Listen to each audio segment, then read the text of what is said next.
So guys, if you are talking about African stars now, I know AKON is one of the best musicians in Africa. For those of you who don't know who be AKON, AKON is a Senegalese Americans wey based in America, wey be say they sing music and he don't be a businessman. AKON they talk say a lot of things they happen for America. We be say those people wey dey America, they know they tell us where they for Africa. For those of you who don't know AKON, put his picture there. Yeah, that is AKON there.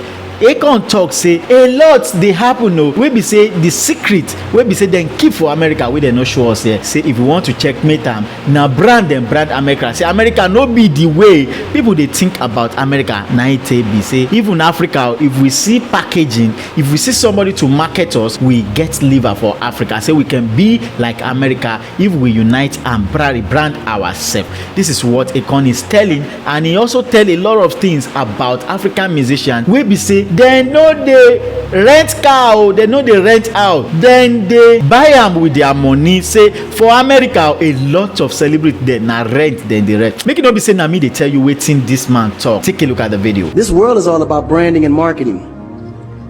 The #1 branders in the universe is the United States. They made United States seem like it's the best place in the world to be. It's the land of the free, home of the brave. I go there to find and chase my dreams. We have to be able to tell our own stories. Directors, filmmakers, entertainers, it's going to be clearly, and the press, it's going to be your job to redefine how people think about Africa.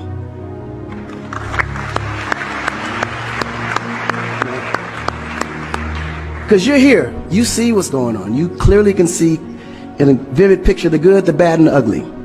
What you choose to put out there is what the world is going to get.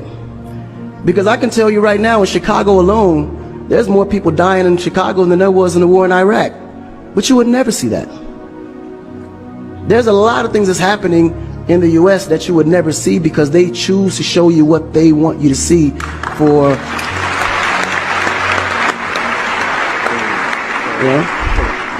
It's about country integrity. You have a certain reputation you have to keep.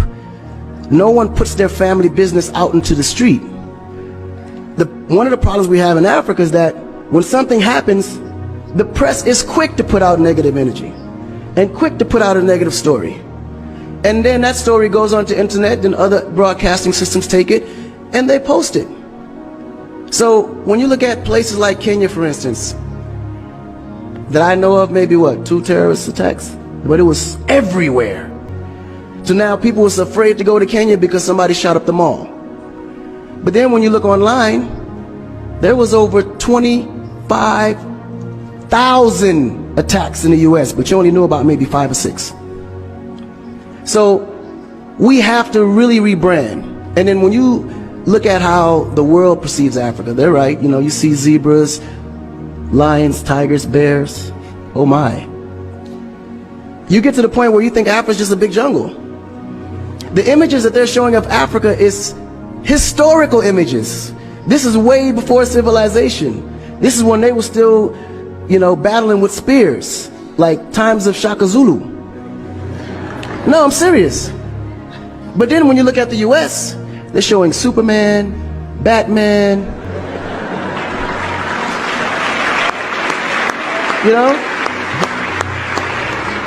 where is our Superman?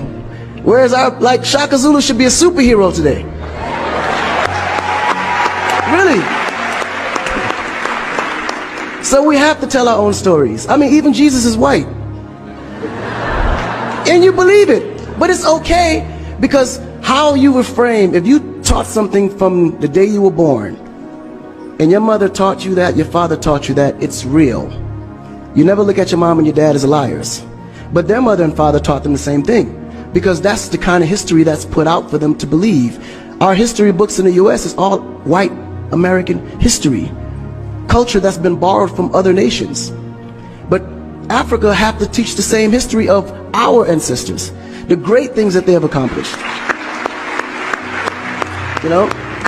And it's going to be the jobs of directors like yourself, filmmakers like yourself, to narrate that story. How do we want to be perceived? How do we want that story to be narrated to the rest of the world? This younger generation, we kind of figured it out. Because now, when you look at hip-hop in America, every rapper is rich. Gold chains, Bentleys, nice girls by the pool with bathing suits in this big mansion. And then, when the video's over, they get on their phone and call an Uber. They don't even come in the Bentley that you just saw in the TV.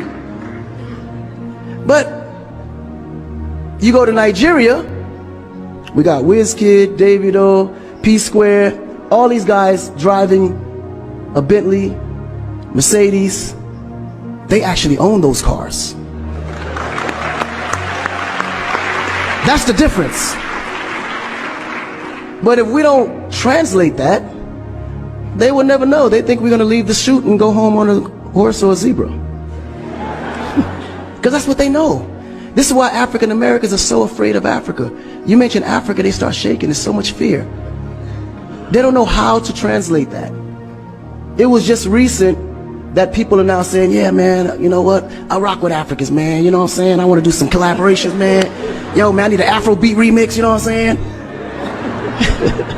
But before, they'd be like, man, I don't know that dude. I'm not putting him on my record. So the younger generation is slowly understanding how you have to rebrand the culture, because the culture has adapted. They've actually took everything that we've created and made it look better. They made a superstar look like a superstar. When I look on TV and I see our biggest entertainers, they don't look like stars. That's why you can't really respect the entertainer. If a politician saw a singer, he'd just be like, oh, he's just a local singer. But if he go to that local singer's performance, he may sell out the stadium because he has a huge influence, but the image is not there. So we have to take the image as a huge accountability for ourselves and realize that Africa really does have a reputation. But if we allow our stories to be told, our stories will be told according to their agenda on what they need to be able to benefit from Africa. So we have to tell our story so we can be able to understand how we can utilize that story to benefit for our agenda. You know? So in closing, this job is for the entertainers, the filmmakers, the reporters, and anyone that creates content. We have to rebrand. And we have to rebrand it in the way that we see it and tell the story to where they can understand it, feel comfortable, and want to come here and invest. Right? To add to what Welcome back, guys. Now you don't watch the video and you don't see what I'm really talking about. What do you really think about what AKON have said in this video? Do you believe truly that Africa needs a packaging? Do you believe truly that America is not far better than Africa in terms of some reasons? Do you believe that if we can gather ourselves together and work together as a one nation in Africa, we can be better than America? Give your comments in the comment section below. Let's hear from you. What do you think about what AKON have said? And don't forget to share this video to other people out there. It's your boy Holla of MaiMedia TV, and I'm gonna see you in another video. Peace out.